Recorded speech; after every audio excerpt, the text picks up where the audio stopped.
Hello everyone, and welcome to Judy's Crafts and Stuff. I'm Judy, and today I'm going to talk about something a little bit different than yarn and fabric and all those goody things that we love. Today I'm telling you a bit about my colon cancer story. In the spring of 1990, more than 32 years ago, I started experiencing abdominal pains that came in waves. In July, I had an appointment with my primary care physician.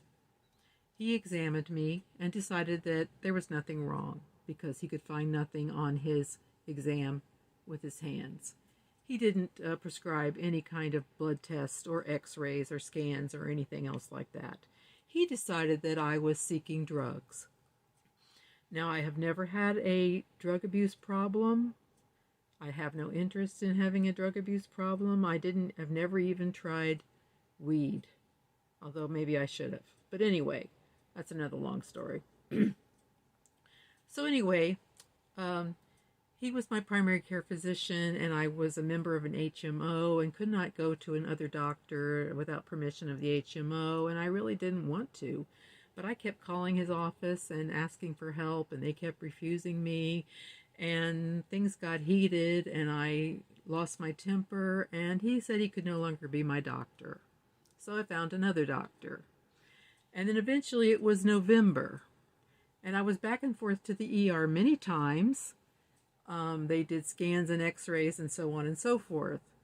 Finally, I was back there in December of 1990, and they read an x-ray that had been previously done, but this time they read it dry, whereas before it had been read wet, and apparently when it's dry, it's easier to read or something, and they saw something on there. Then they did stool specimens and found blood in my stool. And then I had further scans, and they thought there was something there, and a colonoscopy was scheduled. The room went really quiet. I knew there was something going on. When I was back at my room, I said, okay, so what'd you find? A tumor. So, December 11th, 1990, I underwent a surgery, a hemicolectomy, to remove part of my colon.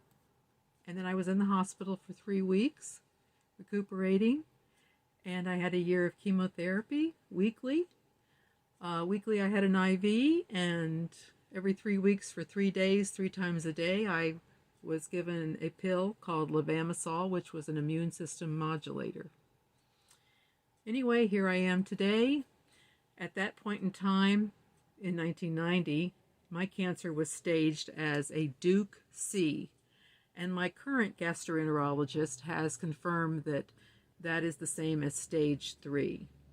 And back in 1990, the National Cancer Institute's statistics were that I had a 30% chance of surviving 5 years. So, it's 32 years. I also have to say, much thanks to Dr. Gary Rubin, an expert surgeon who is in Silver Spring, Maryland, for performing that surgery. He obviously did a very good job, because I'm still here 32 years later. The surgery was December 11th, 1990.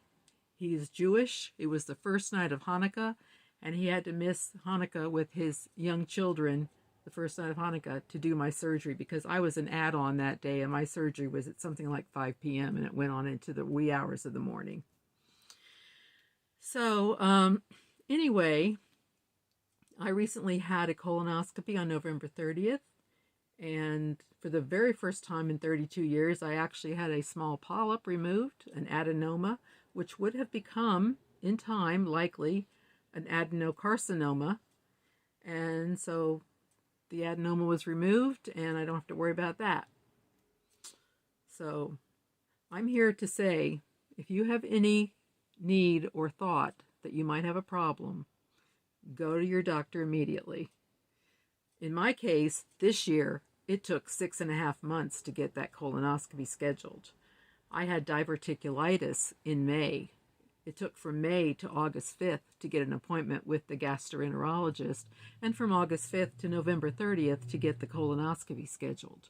So if I had actually had a recurrence of colon cancer, I would have been sitting with it for 6.5 months. And it was kind of spooky, kind of scary to be wondering, well, has my colon cancer come back? Because I had a lot of symptoms with the diverticulitis that could have been the same as colon cancer. And one of the CT scans I had after the diverticulitis or during the diverticulitis said must have a colonoscopy to rule out recurrence of colon cancer. So anyway, there's a shortage of gastroenterologists in my area of the country, which is why I had to wait so long.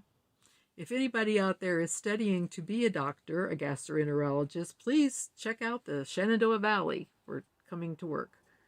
And because the idea of people getting colonoscopies is so promoted in the media and anywhere else, they're just backed up. They just can't handle everybody as quickly as we would like. As far as diet, at the time of my colonoscopy, I weighed over 330 pounds. I did not know, even as a registered nurse, that obesity is a risk factor for cancer. I don't know why I didn't know this, but it's not something that was taught to me in nursing school, and it's not something that I'd ever encountered.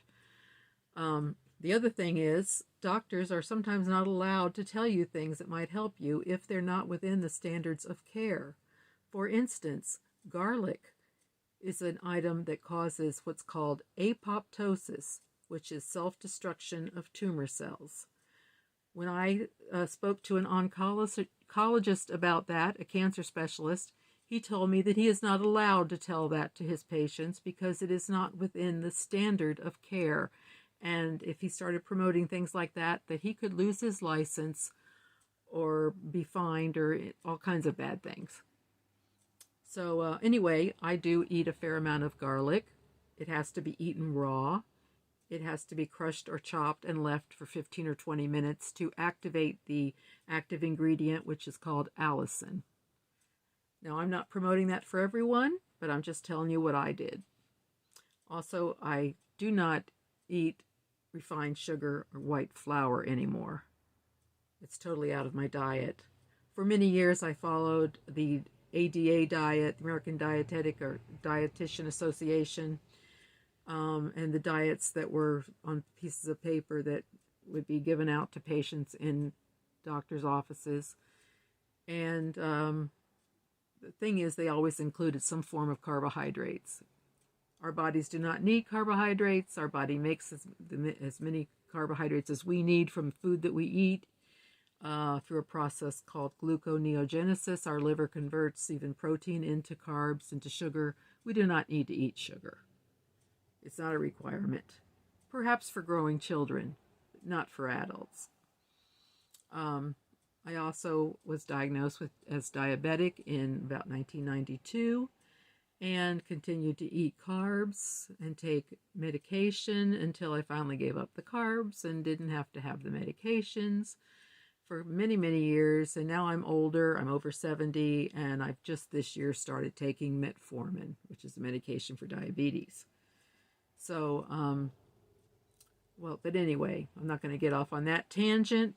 My video today is about the colon cancer thing, and I'm celebrating 32 years of survival. I did pray to God back then because my baby was 2.5 years old and I wanted to live to see him grow to be an adult. And God answered that prayer.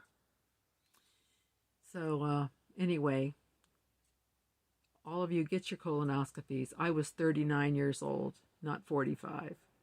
If you have a family history or if you have symptoms, you must be an advocate for yourself.